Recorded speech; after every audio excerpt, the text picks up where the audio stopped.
일본군 위안부 피해자들이 일본 정부를 상대로 낸 손해배상 청구 소송 첫 재판이 오늘 열렸습니다.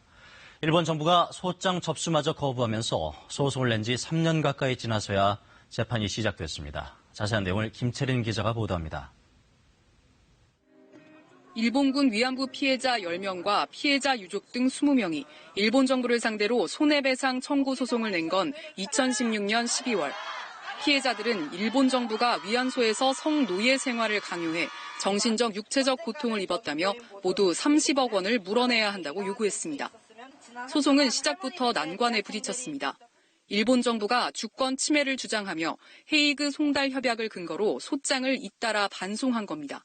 한국 법원은 지난 3월 소장을 공고하는 방식, 즉 공시송달로 일본에 알리고 재판 절차를 시작했습니다. 이에 대해 일본 정부는 외국의 재판권이 주권 국가에는 미치지 않는다는 국제법상 주권 면제의 원칙을 들며 재판을 거부하겠다는 뜻을 외교 채널을 통해 전해왔습니다. 소재기 2년 10개월여 만에 결국 일본 정부 참석 없이 열린 첫 재판. 위안부 피해자 측 대리인은 일본 측의 주권 면제 주장을 반박했습니다. 피해자들의 존엄을 회복할 수 있는 유일한 수단인 재판 청구권을 국제법적 논리만으로 막아서는 안 된다고 주장했습니다. 또 위안부 피해 사례 구술자와 국제법 전문가 등을 증인으로 신청하겠다고도 밝혔습니다. 위안부 피해자인 길원옥, 이용수, 이옥선 할머니도 직접 법정에 나와 재판을 지켜봤습니다. 이용수 할머니는 재판 도중 눈물을 흘리며 일본이 당당하면 재판에 나와야 한다.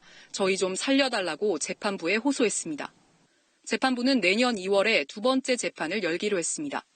간신히 첫 발을 뗀 소송. 그 사이 소송을 낸 위안부 피해자 10명 가운데 고 김복동 할머니 등 5명은 숨졌습니다. KBS 뉴스 김채린입니다.